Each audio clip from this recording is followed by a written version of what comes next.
Hello parents everywhere, and welcome back to my videos on homeschooling your children over the next few days, weeks and maybe even months in this uncertain times.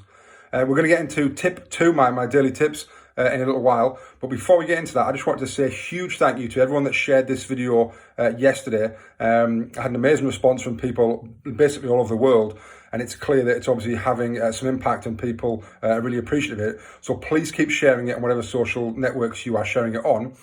What I'll also say is, if you are somebody who is watching this and is waiting for someone to share it so you can watch it, I've made it available on all of my social media channels now, and whatever your preferred platform is, you can get it on Facebook, on my own personal page. But if you're not a friend of me, I also have a public Facebook page, which is my teacher page, which is Edutate, E-D-U-T-A-I-T, Edutate, E-D-U-T-A-I-T. If you search that on Facebook, you'll be able to follow it on there and you'll be able to get it straight away. It's on my YouTube channel, it's on my Twitter, it's on my Instagram. So you just search for John Tate or Team Tate on any one of those. You'll be able to find it and you'll be able to get it straight away, rather than having someone else rely on sharing it for you. But please keep sharing, and hopefully between us all, we can feel it. We're in it together, and we're going to get this. We're going to get this right. So, tip 2, today's tip. I talked yesterday about forming or keeping habits and routines that your children are into, that have already been really kind of put into them by schools from day one. If you haven't seen that video, go back and watch that. So hopefully today, this is Sunday, which is the day, I suppose, officially before Monday, when homeschooling really should start, is hopefully you're going to looking at constructing that timetable or schedule with your children today. So what I'd say is, the first thing is, sit down with them and actually, print off a timetable, or do it in Excel or Word, whatever you want to do. Get a timetable for the week and actually agree between you, and actually co-construct this, what you're going to do in which hours.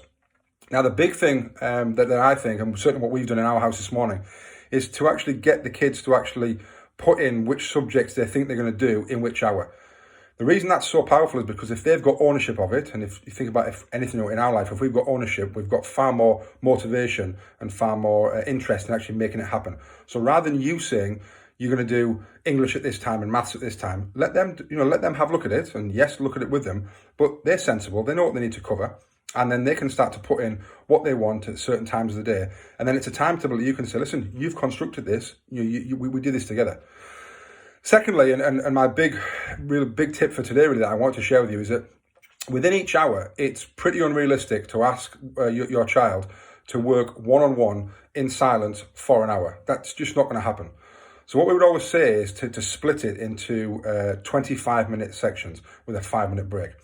And that works perfectly well for a number of reasons. Firstly, it gives a little bit of intensity that they're only going to work for 25 minutes. So they need to really kind of up their game and really work hard for those 25 minutes. Secondly, it is not an unrealistic time frame to be working for, so it's quite manageable for anyone of any age, whether you've got a primary or a secondary child. Thirdly, it's a specific designated piece of time, so not just about half an hour or about 15 minutes. You're actually going to say 25 minutes, and you're going to time it. And this is where, as a parent, you need to make sure you take charge and you take control. You're going to physically time that 25 minutes. And when that 25 minutes is up, you're going to ask them to get up and go and do something for 5 minutes. And what that does is it gives them mentally a rest, but physically it actually gets the oxygen and the blood flowing around their body. And when they then come and sit back down again after that 5 minutes, you might ask them to go to the toilet, get a drink, get a snack, go for a walk, whatever they're going to do. When they sit back down again, then they're ready to go again. And that's really important, because we all know that if we're doing something for a long period of time, we start to get fatigued. So yes, you can ask them to work for 60 minutes in one go, but after about 25, 30, 40 minutes, the pace just drops, the intensity drops, and it's kind of pointless really doing it. So 25 minutes, 5-minute break, and that works perfectly for 2 chunks of that every hour. So if they're going to do maths from 10 until 11, then they're going to do it from 10 until 10:25, 5-minute break, 5:30 until 10:55, 5-minute break, and then they're ready to start their next cycle at 11 o'clock with a different subject.